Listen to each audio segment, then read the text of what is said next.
Assalamualaikum warahmatullahi wabarakatuh. Sebelumnya perkenalkan nama saya Rita Fitriandini. NIM saya 28920500044.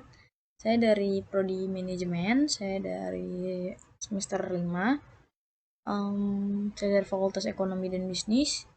Pada kesempatan kali ini untuk mata kuliah Manajemen Keuangan dengan dosen pengampu Bapak Darmawan MM. Yaitu yang pertama ada cara membuat neraca saldo atau neraca percobaan atau trial balance. Yang pertama yaitu ada pengertian neraca saldo adalah salah satu tahap siklus akuntansi kelanjutan dari proses penyusunan buku besar sebelum membuat laporan keuangan neraca, profit loss atau cash flow, dan cash flow perubahan ekuitas pemilik dan catatan atas laporan keuangan. Pada pembahasan kali ini manajemen keuangan akan membahas langkah-langkah membuat neraca saldo perusahaan dan juga transaksi awal, jurnal umum, buku besar, dan neraca saldo. Sebagaimana kita pahami bahwa membuat neraca saldo adalah salah satu tahapan proses penyusunan laporan keuangan dalam siklus akuntansi, antara lain melakukan penggolongan, klarifikasi, pencatatan jurnal, mempersiapkan buku besar, melakukan proses penyesuaian, membuat kertas kerja akhir periode, dan mempersiapkan proses closing atau tutup buku, serta neraca saldo setelah penutupan. Yang selanjutnya yaitu langkah-langkah membuat neraca saldo yang yaitu trial balance. Secara ringkas, proses pembuatan neraca saldo dari jurnal umum ke buku besar bisa dirinci sebagai berikut. Yang pertama yaitu membuat identifikasi dan penggolongan transaksi keuangan sesuai dengan jenis akun. Yang kedua ada mencatat semua transaksi keuangan selama periode tertentu sesuai dengan jenis akun dengan berpedoman pada prinsip akuntansi debit kredit. Yang ketiga yaitu menyiapkan formulir buku besar. Yang keempat yaitu memindahkan atau memposting catatan jurnal akuntansi ke dalam buku besar atau general ledger sesuai dengan jenis akun. Yang terakhir yaitu memindahkan saldo masing-masing akun dari buku besar ke neraca saldo atau daftar account.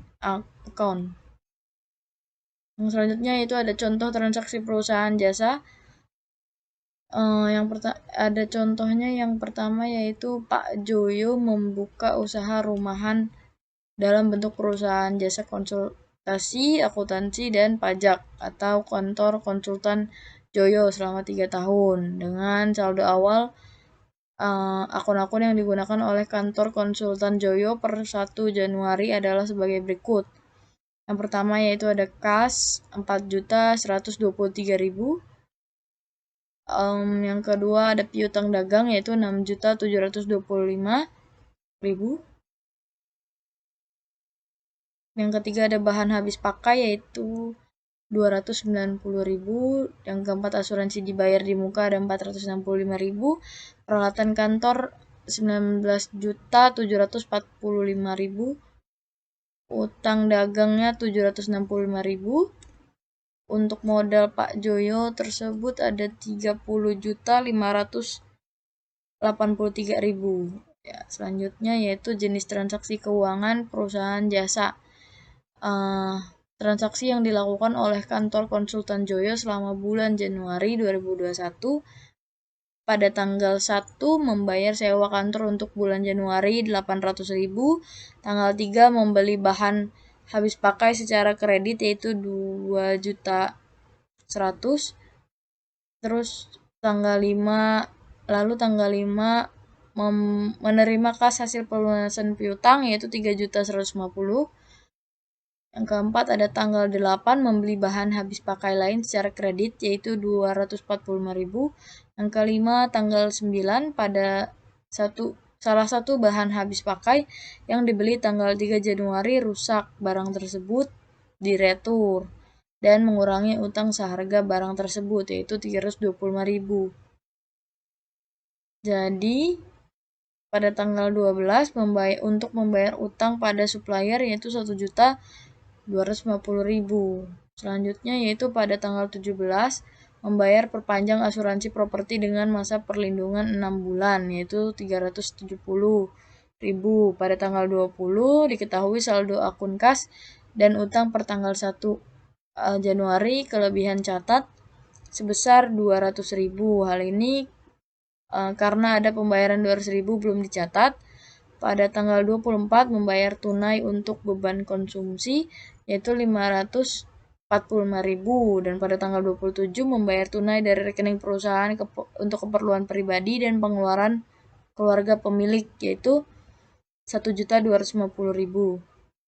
Pada tanggal 28 mencatat penerimaan kas atas honor konsultasi selama bulan Januari yaitu 1.720.000. Pada tanggal 29 membayar gaji resepsionis freelance yaitu 1.725.000. Pada tanggal 30 membayar beban air dan listrik yaitu 360.000, dan pada tanggal 30 juga mencatat honor konsultasi yang belum dilunasi sebagai pelanggan selama bulan Januari yaitu 5.145.000, dan pada tanggal 31 membayar beban lain-lain yaitu sebanyak 132.000. Nah, selanjutnya ada langkah-langkah membuat jurnal umum dari bukti transaksi keuangan. Yang pertama yaitu baca dengan teliti penjelasan transaksi untuk menentukan akun-akun yang terpengaruh oleh transaksi tersebut. Yang kedua yaitu untuk setiap akun yang terpengaruh oleh transaksi tentukan apakah saldo akun tersebut naik atau turun. Yang ketiga, tentukan apakah setiap kenaikan atau penurunan perlu dicatat sebagai debit atau kredit. Yang keempat, yaitu catat transaksi dengan menggunakan ayat jurnal. Selanjutnya ada contoh jurnal umum perusahaan jasa kantor konsultan Joyo periode Januari 2021 ke jurnal umum transaksi tanggal 1 sampai 9. Pada tanggal 1 Januari dengan keterangan sebagai berikut, debit kreditnya sebagai berikut. Ya, pada tanggal 3 keterangannya bahan habis pakai, debit kreditnya sebagai berikut, dan tanggal 5, tanggal 8, tanggal 9 juga sama. Selanjutnya yaitu contoh jurnal umum perusahaan jasa transaksi tanggal 12 sampai 27. Pada tanggal 12 keterangannya dan debit kreditnya sebagai berikut. Untuk tanggal 17, 20, 24, dan 27 keterangannya sebagai berikut dan debit kreditnya sebagai berikut. Selanjutnya ada langkah-langkah membuat buku besar dari jurnal umum. Setelah melakukan pencatatan transaksi yang dilakukan oleh kantor konsultan Joyo ke jurnal umum, langkah selanjutnya adalah memindahkan tiap akun pada ayat jurnal umum ke akun-akun yang sesuai di buku besar. Yang pertama, pada contoh transaksi perusahaan jasa ini ada 14 akun yang digunakan. Yang pertama itu ada kas, yang kedua piutang dagang, yang ketiga bahan habis pakai, yang keempat asuransi dibayar di muka, yang kelima peralatan kantor, yang keenam utang dagang, yang ketujuh modal, yang kedelapan prive, yang ke-9 pendapatan atau honor, yang ke-10 biaya gaji, yang ke-11 beban sewa, yang ke-12 biaya konsumsi, yang ke-13 beban utilitas atau air dan listrik, yang keempat ada biaya lain-lain. Selanjutnya ada cara membuat neraca saldo dari jurnal umum setelah buku besar, yaitu fungsi neraca percobaan atau trial balance, yaitu digunakan untuk memeriksa kesamaan jumlah total sisi debit dan sisi kredit di buku besar sehingga menimbulkan keyakinan bahwa kita tidak membuat kesalahan ketika melakukan postingan debit kredit dalam buku besar. Selanjutnya ada format neraca percobaan atau trial balance sebagai berikut dengan nama perusahaan, menunjuk identitas jenis laporan, tanggal periode, dan juga pada contoh di atas sudah diterangkan, dan contoh soal neraca saldo dan jawabannya. Yang pertama yaitu pengertian neraca saldo yang disusun dalam sebuah kolom berlajur beserta saldo masing-masing akun kolom debit dan kredit, dan apa saja yang masuk dalam neraca saldo. Yang pertama ada aset, kewajiban, ekuitas, pendapatan, dan beban atau biaya. Nah, bagaimana cara menyusun neraca saldo? Nah, neraca saldo sumber pencatatan berasal dari jurnal umum yang sudah dipost, sehingga kita bisa memindahkan setiap saldo akun dari buku besar ke daftar saldo. Bagaimana cara memindahkan data-data dari buku besar? Yaitu kita bisa menggunakan rumus formula Excel. Selanjutnya yaitu